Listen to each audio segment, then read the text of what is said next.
সকালবেলা সুবহে সাদেকের সময় রোজাদার রোজা রাখছে, রাখতে রাখতে রাখতে সন্ধ্যা হইছে, এখন মাগরিবের টাইম, ইফতারের টাইম। রোজাদার ইফতারের ওয়াক্ত হইছে, রোজাদার বিসমিল্লাহ কইয়া খেজুর পানি মুখে দিছে, রোজা পূর্ণ হইছে। ঠিক কিনা বলেন না? তো ফেরেশতা, ডান কাঁধের ফেরেশতা এবারটা কলমটা হাতে নিছে, কাগজটা খুলছে, এই রোজার সওয়াবটা লিখবে। ডান কাঁধের ফেরেশতা আর শাজিম নড়ে উঠছে। আর শাজিমের মালিক বলছে, এই ফেরেশতা থাম, থাম বেটা, সব লিখতে লিখতে অভ্যাস তো তোমার, রাখো মিয়া, কলম থামাও। আমার বান্দার এই যে এখন ইফতার করে রোজা পূর্ণ হলো, এই রোজার সওয়াব তুমি লিখবা না, এটা আমি নিজ হাতে লিখব, সাআকতুবু, আমি লিখব, এটা আমার জন্য, এটা আমার জন্য শুধু রাখছি। ইয়াদাউ শাহওয়াতাহু ওয়া তাআমাহু ওয়া শারাবাহু মিন আজালি, হাদিসের অংশ।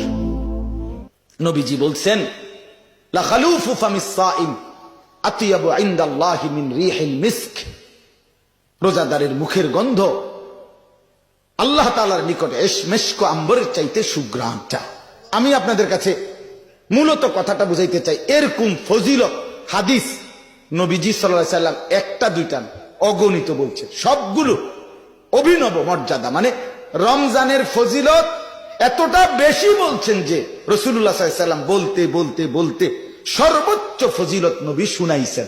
ইন্না ফিল জান্নাতি বাবান ইউকালু লাহুর রায়্যান ইয়াদখুলু মিনহুস সাইমুন, নবীজি বলছে জান্নাতের একটা দরজাই আলাদা, যেই দরজার নাম রায়্যান, এখানে শুধুই রোজাদাররাই ঢুকবে।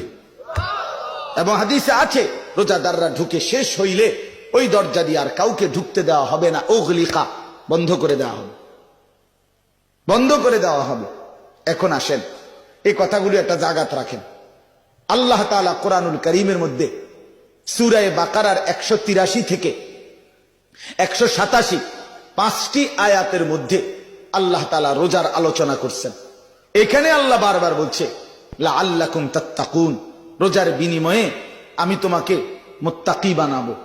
লাআল্লাহুম ইয়াত্তাকুন, তোমাকে রোজার বিনিময়ে আমি আল্লাহ তাআলা মুত্তাকি বানাবো, আর যে মুত্তাকি সেই জান্নাতি।